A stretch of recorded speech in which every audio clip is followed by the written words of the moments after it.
प्रिया त्रिपुर सुंदरी संपूर्ण जगत की जननी है। यही देवी कामाख्या है, यही ललिता है और यही षोडशी है। 10 महाविद्या में प्रमुख और सर्वप्रथम कामाख्या प्रिया त्रिपुर सुंदरी प्रेम की देवी मानी जाती हैं। यही राज राजेश्वरी हैं जो भगवान श्री कृष्ण के हृदय में वास करती हैं और जब ये श्वास लेती हैं तो करोड़ों ब्रह्मांड उत्पन्न होते हैं और जब ये श्वास भीतर भरती हैं तो करोड़ों ब्रह्मांड इनके अंदर विलीन हो जाते हैं। ब्रह्मा विष्णु महेश भी इन्हीं के आदेश पर चलते हैं। मेरी प्रिया त्रिपुर सुंदरी मणिद्वीप नामक दिव्य लोक में निवास करती हैं और यह दिव्य लोक राधा रानी की वृंदावन के दिव्य लोक के नीचे स्थित है। मणिद्वीप में रत्नों से जड़ा हुआ एक सिंहासन है। उस सिंहासन पर एक अत्यंत यौवन युक्त देवी विराजमान है। उन देवी का मुखमंडल बाल सूर्य जो प्रातः काल का सूर्य होता है उसकी आभा के ही जैसा दीप्तमान है, चमकता रहता है और उनकी मुस्कान ऐसी है जैसे कमल का पुष्प अभी अभी ही खिला हो।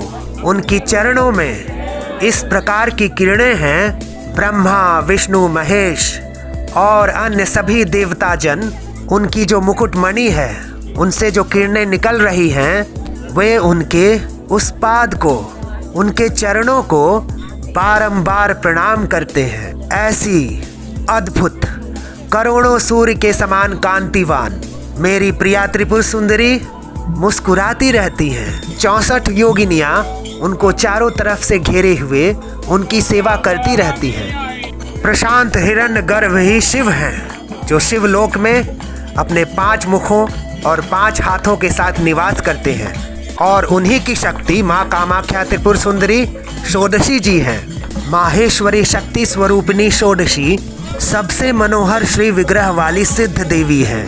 षोडशी महाविद्या को श्री विद्या भी कहा जाता है।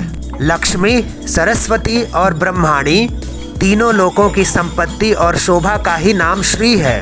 त्रिपुरा शब्द का अर्थ बताते हुए शक्तिम हिम्न स्तोत्र में कहा गया है तिसृभ्यो मूर्तिभ्यः पुरातनत्वात् त्रिपुरा, अर्थात जो ब्रह्मा विष्णु और महेश इन तीनों से पुरातन हो।